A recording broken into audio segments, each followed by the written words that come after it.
आणि विचार व्यक्त केलेलेच आहेत। आणि विशेष म्हणजे विरोधी पक्षनेते अंबादास दानवे यांनी संयुक्त महाराष्ट्राच्या प्रश्नावरती लढणाऱ्या जनतेसाठी जो मुद्दा मांडला होता त्याला अतिशय समर्पक उत्तर मुख्यमंत्री देवेंद्र फडणवीस आणि उपमुख्यमंत्री एकनाथ शिंदे यांनी दिलेला आहे। आणि त्यानुसार हा संयुक्त महाराष्ट्राच्या प्रश्नासाठी म्हणून केंद्राबरोबर बैठका झालेल्या आहेत।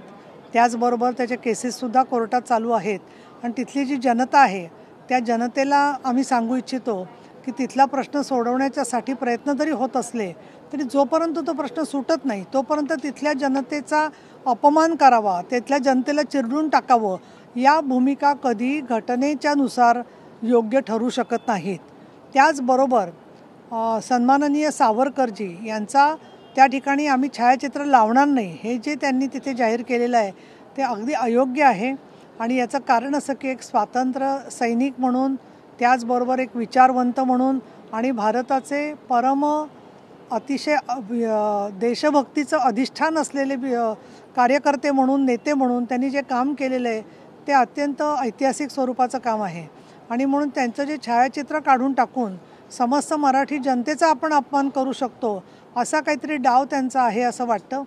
या पार्श्वभूमीवर महाराष्ट्रातल्या सीमावासीय जनतेला पाणी असेल, शिक्षण असेल, आरोग्य असेल या कुठल्याही बाबतीमध्ये अपमानाची भावना कर्नाटक सरकारकडून होऊ नये या दृष्टिकोनातून सभागृहाच्या भावना कळवण्यासाठी मी पत्र देणार आहे।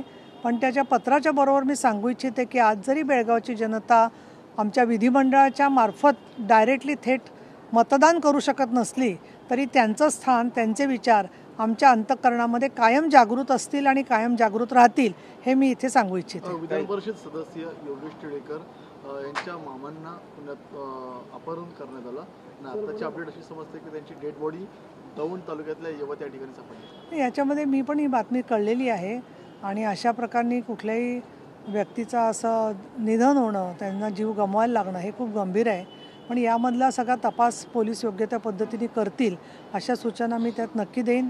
स्वतः योगेश टिळेकर हे एक आमदार आहेत म्हटल्यावरती तेही त्या प्रकरणाचा पाठपुरावा नीट करतील आणि पोलिसांचं या घटनेवर पूर्ण लक्ष आहे।